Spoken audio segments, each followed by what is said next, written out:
Welcome to our next installment of Life at Lafayette. My name is Bill Florent, and I'm the current president of the board here at Lafayette. Steve Albers chairs our Workers' Advocacy Committee, and he and his team have put on a terrific show for you today. I really appreciate all the work they've done in preparing for today's update. Certainly we are living through some interesting times here at Lafayette, in our communities, and in our world. Normally we would gather in one of our lunchrooms, share some snacks and drinks, and more importantly, some fellowship.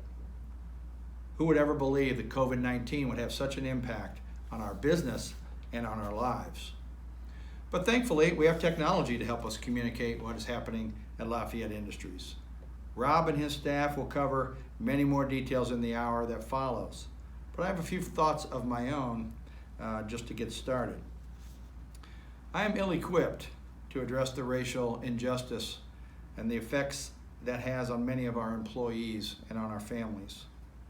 On top of the current healthcare crisis, many of us are trying to determine how to react to another senseless act of racial injustice by a police officer. We work continuously with our local communities and police units to ensure fairness for all. Opportunities and fairness for all is such an important issue in our society. Men versus women, black versus white, able bodies versus disabled bodies. And while I am not a race expert, I have seen a lot of injustice in the opportunities and fairness afforded to adults with developmental disabilities. As a father of a 32-year-old daughter with a developmental disability who has been a proud employee here for 10 years. As an advocate for this community, I have traveled to Jefferson City and Washington, D.C. to speak to our legislators about the tremendous success we enjoy here at Lafayette Industries, why we are different, why we need their attention to assure the appropriate levels of funding are available to our families and our caregivers, but more importantly, to keep this important employment choice available to our employees. Employment of choice is a critical driver behind keeping Lafayette open for the past 4 months. Lafayette was deemed an essential business because we serve clients in the medical space. These clients were very thankful that we were able to keep their businesses going without interruption. Many of those clients increased their orders with us. Had we been unable to stay open, those clients would have taken their business elsewhere.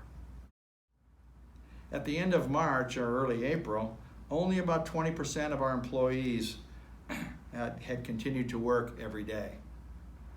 Together with the staff, they kept our production and our quality high.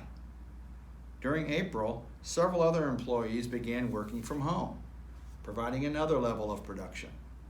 Also during April, several additional employees began participating in daily training activities online, keeping their skills sharp. By the end of April, almost 90% of all of our employees were engaged in some kind of activity, and that has continued through today. I want to congratulate our staff for developing the creativity to keep our employees engaged. For many, the daily structure of activity is a lifeline to their development. I also want to thank you, the families and the caregivers, for your continued support of this essential business. And I don't mean essential in terms of how the government defined it during the crisis. I mean essential as a way of life for our valued employees and their family members. I hope you enjoy our presentation today. As always, if you would like to see a specific topic covered in more detail in an upcoming meeting, please reach out to me or contact Rob or Steve so we can address the issue. Stay safe and stay healthy.